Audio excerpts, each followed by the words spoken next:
What's up, good people of YouTube, and welcome to another Rust base design video. Before we start, in case you're looking for a 10k stone base design, this is probably the wrong video, because for me to consider this design the best 2x1 or the best way to expand the 2x1 or what I consider a good base design needs to meet 5 qualifications. First, the ability to defend the online raid using proper peekdowns and shooting floor. Second, a good offline protection, because no one wants to loot behind one armored wall, and you won't have endless honeycomb because you won't build this if you get 90% of the base cost off of one stone node. Third, manageable upkeep and good storage. Fourth, easy to use because you don't want to spawn in an online raid on your bed then open 20 garage doors to reach the shooting floor. Last, easy to build because even I am still learning how Rust building works, but I believe this video will be enough for you to understand how to build the base.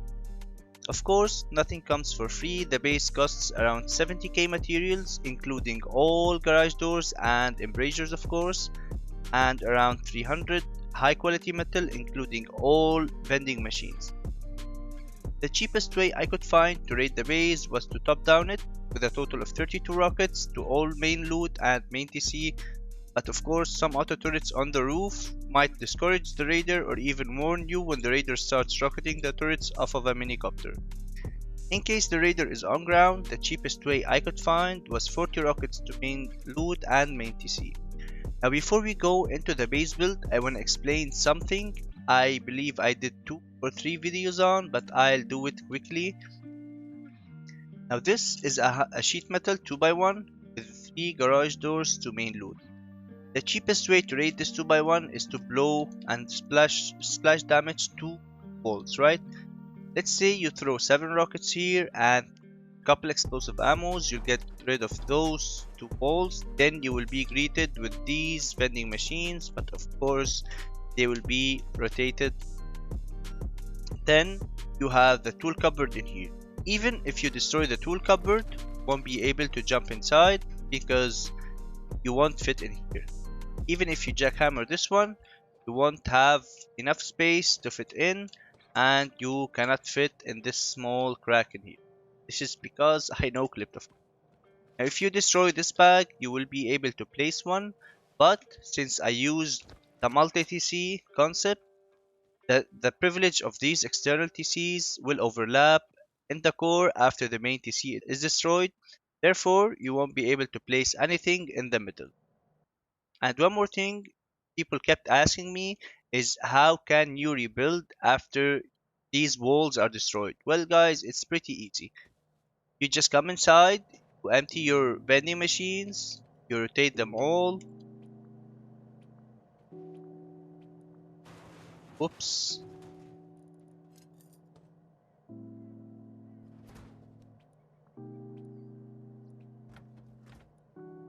Rotate all these vending machines, you grab a tool cupboard, place it like shown. You need to push it to the left and backwards as much as possible. Then you come back here and you start placing the walls. Super easy and not too complicated. And after you place your walls, you want to come back inside and rotate the vending machines so you can use them as boxes. And I believe you go the base build, and don't forget to subscribe and leave a like and all that good stuff, and enjoy the video.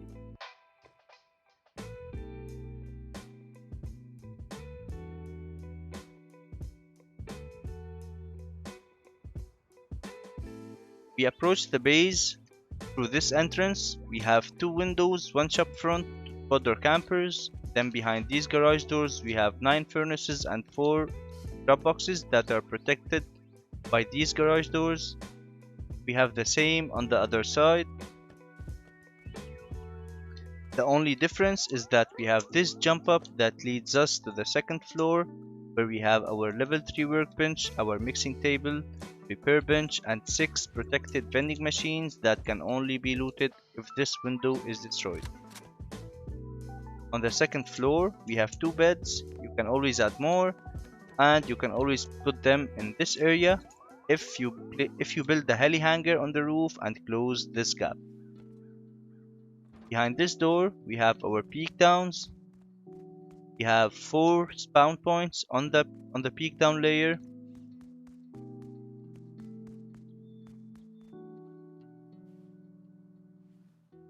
Behind this door, we go to our shooting floor. It gives us 360 vision.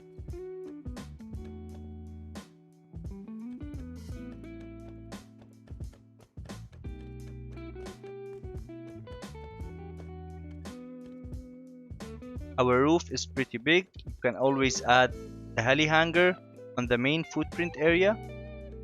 And please be careful when you are building these roofs. I will be showing how at the end of the video, so you don't end up connecting the wall stacked parts to the main TC. We get into our first floor by going down this garage door. In here we have 9 vending machines that can only be looted if you take the door path. This is our main TC upkeep. And this is one external TC upkeep.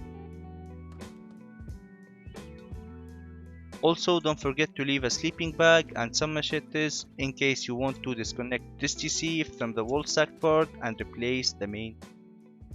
Now onto the build.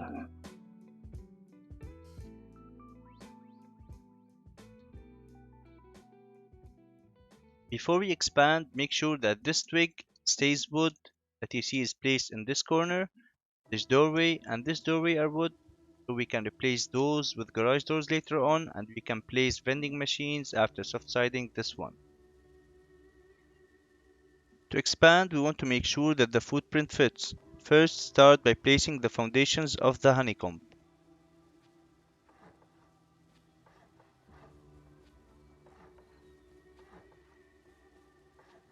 From this triangle, place a square foundation, then 2 triangles to the inside, and repeat the step on the other side.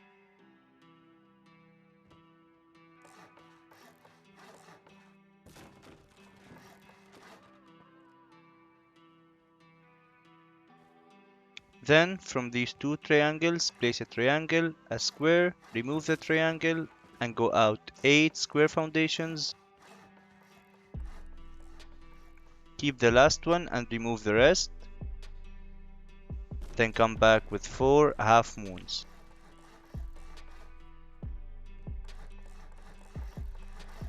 Place a square at the end.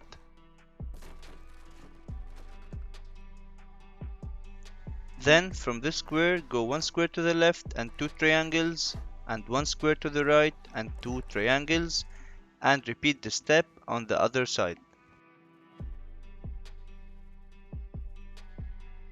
You can always delay upgrades, but I suggest you upgrade the foundations to metal to save some resources. Also connect them to external TCs. In my case, I built disconnectable ones.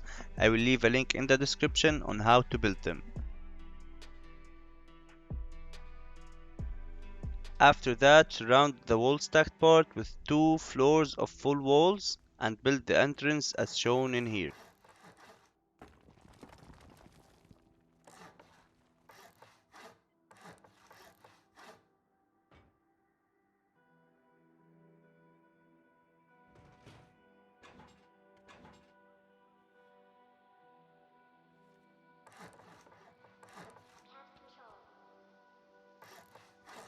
Then, after you finish, repeat the step on the opposite side. Next to the entrance, build your way up to the second floor like I show in here.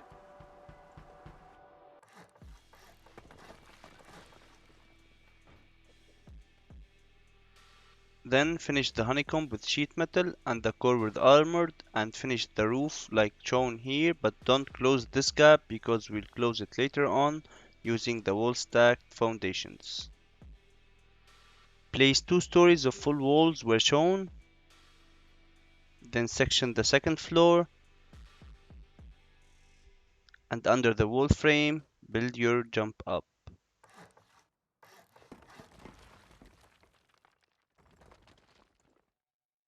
To close the gaps made by wall stacking, place wall frames as shown, but leave one in here to be able to close the peak downs later on, then replace it. After finishing the roof of the 2x1 core and the honeycomb, this is how you place the vending machines. Also, don't forget to disable the broadcast so that you don't give away the location of your loot.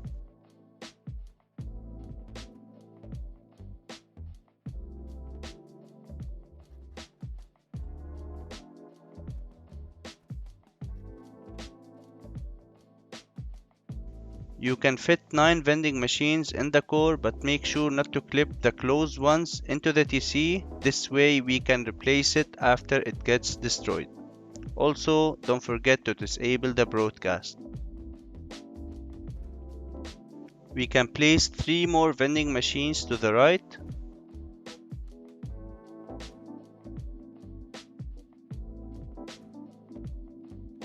Two more vending machines can fit here. Also, don't forget to place the garage doors before placing any vending machine, because you won't be able to place it later on. We can fit one more in here, and this one can be placed, but it can be looted from behind the garage door.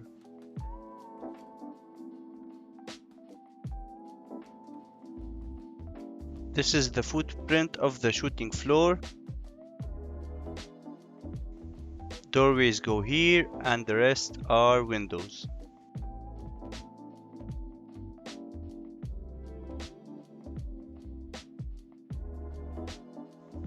To build the peak down, start with a floor, then a triangle on its left, followed by 2 triangles. Repeat the step on the opposite side, then do it on the other wall stacked part.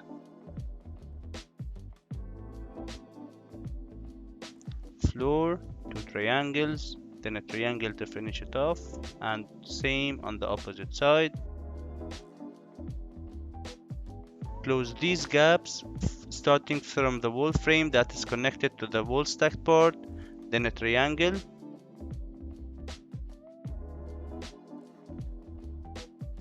Then place both of these triangles in a way you have a small peak in between them. And don't forget to place the wall frames under them.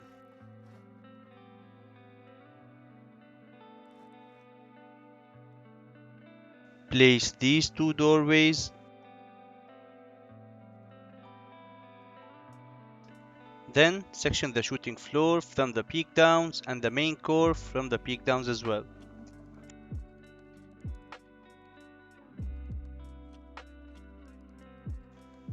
After you close the roof, you'll be left with these gaps. To close them, simply jump inside, build wall frames as the ones you built them on the lower levels. Add 2 wall frames here as well. Then close this side with a wall and the other side as well, and repeat the step on the opposite side.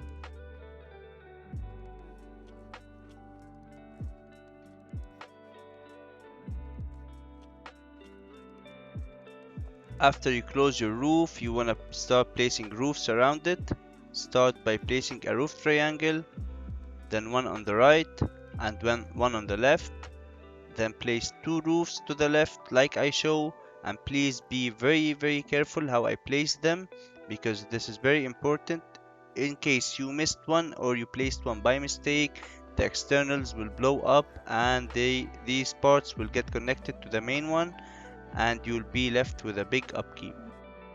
Also guys, this is going to be the end of the video. I really hope you enjoyed. If you did, please leave a like. I really hope you like the way I am explaining how I build the videos, because if I want to show everything I'm doing, I'll end up in a 30-minute video at least. So if you enjoy it, please let me know. If you don't, also let me know. I'll do more explanation or maybe show more clips of me building them, and if they are enough, please also let me know, and I'll see you in the next video.